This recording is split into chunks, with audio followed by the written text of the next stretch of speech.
Welcome back. This is Shaw. Hey, today I'm doing something real simple. It's thinly sliced pork chops. These things, they're sliced real thin. You can get them at your grocery market. They're bone in.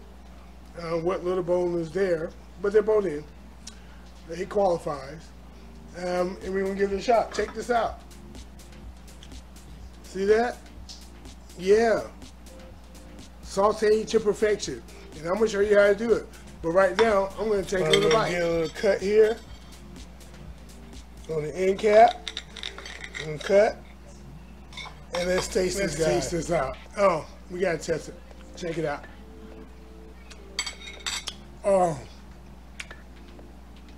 tender, juicy. You can taste the herbs.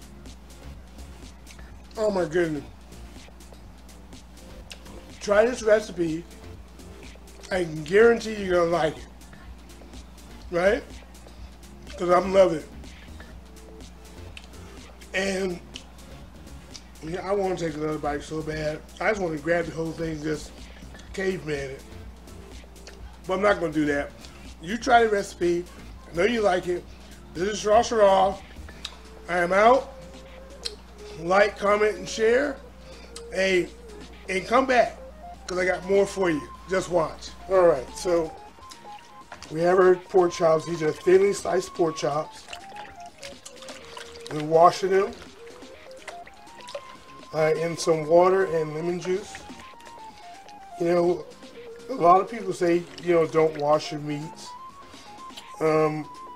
because it spreads bacteria. Well, here's the thing.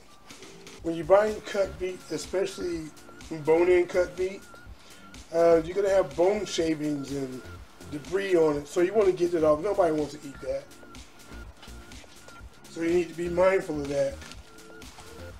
So, in other words, wash the meat. Alright. Let's get this washed. And you can see how cloudy the water is getting. Get all that foonch off there. Yeah, I said foonch. It's a technical term. Yeah. For me, anyway. Yeah, go over these bones. I can feel the debris. I can feel the bone chips, the bone shavings. I can feel them. You want to get that off of there. These are real thin. Wow. I don't think I've ever seen pork chops cut this thin. I don't know what they're trying to do with it. But, you work with what you got. Oh, that was a big bone spur. Jesus. Alright. That's why you have to wash your meat. See, I don't know if I want to take this out before I get stabbed.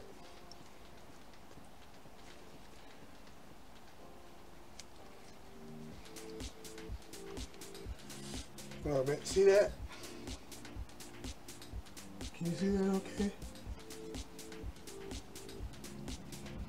Yeah, we're going to go and take that off. I'm going to cut it off. I don't have time to play with this thing.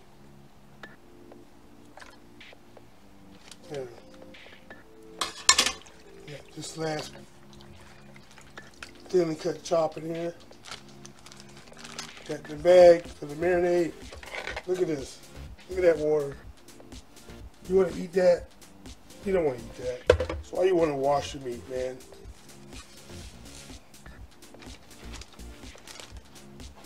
Alright, let's get this marinated and seasoned up. We have our pork chops in the bag. We're going to add about 3 tablespoons of olive oil. And then a couple tablespoons of herb de Provence. See? That's what we're going for. Herb de Provence. Real simple. So put a couple tablespoons of that in. That's all we need. And we're going to mix this up. And we're going to put this in the fridge. And you can put it in the fridge for, an hour. If you want to really plan ahead, you could do it overnight. Let's get this nice and mixed up. Make sure all the chops are covered. And because I have a couple hours to spare, I'm going to leave it in the refrigerator for that long. Actually, it looks like I'm going to be leaving it in the refrigerator for about 3.5 hours before I cook it. But what I'm going to do is every half hour, I'm going to mix it up again, just to make sure all the seasonings are distributed nicely, okay? And so it'll taste delicious. So see you when this is ready to be cooked. So it's been a few hours, and we're gonna let the pork chops sit out and get room temperature for 15-20 minutes, and then we'll cook. All right. So what we're gonna do, we're gonna add some margarine because of the oil content that's in it.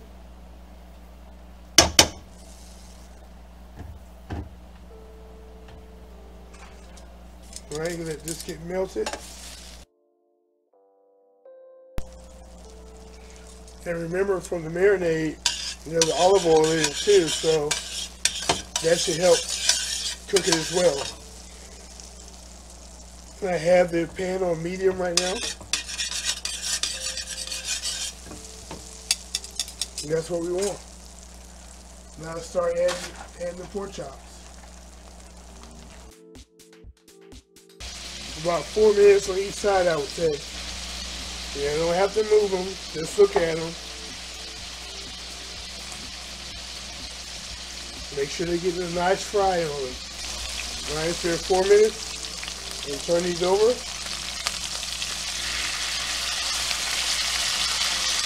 Looks good, looks good.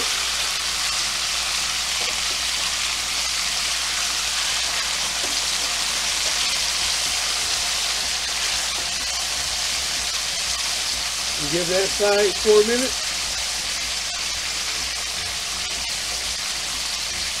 And then we'll take them out. You want to let this sit and not touch it.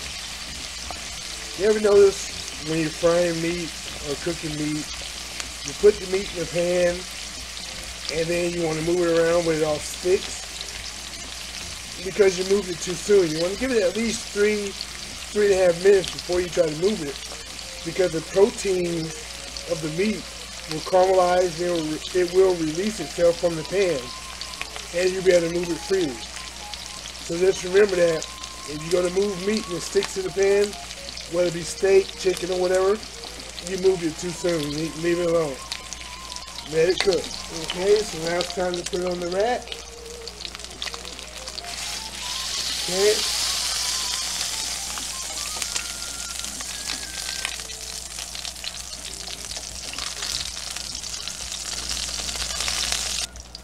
Okay.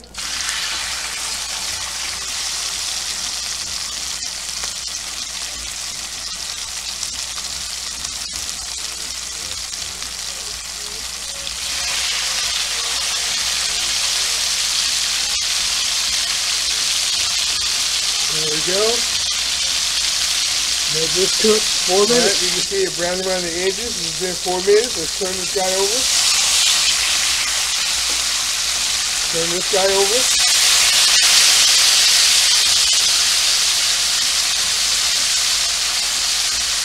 We're going to give that 4 minutes.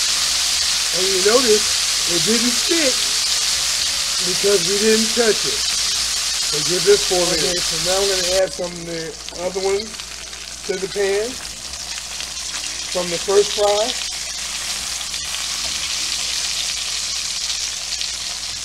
Just so we can get more color on it.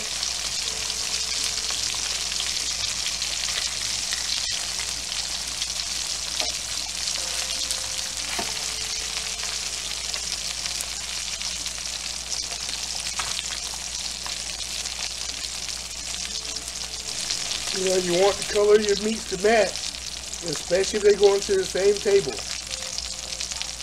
You know, because there's some crazy people out there, you know, why is mine so dark? Why is mine so light? So you want to match it up. There you go, some loonies out there. See that? Just after like a minute, color match. That's all it takes. Alright, let's remove these guys here. They look good. And this guy. And we're going to add number 1 from the first batch. Get some color on that. Check these guys out. It looks good. Take this one. It looks good. See that? See that? It looks good. See? And now it's just this guy. You gotta have the color match, right? Trying to flip this guy over. That color match. Gotta get the color match. About a minute and a half. Yeah, about a minute and a half. Should be completely color matched, and we will be done. Alright, we can turn the heat off. This guy is done. Put this on the rack. We're going to let them rest for about 3 minutes. And then we're going to dig into it. Alright, so here we go. Looks good. Let's give a little flyby.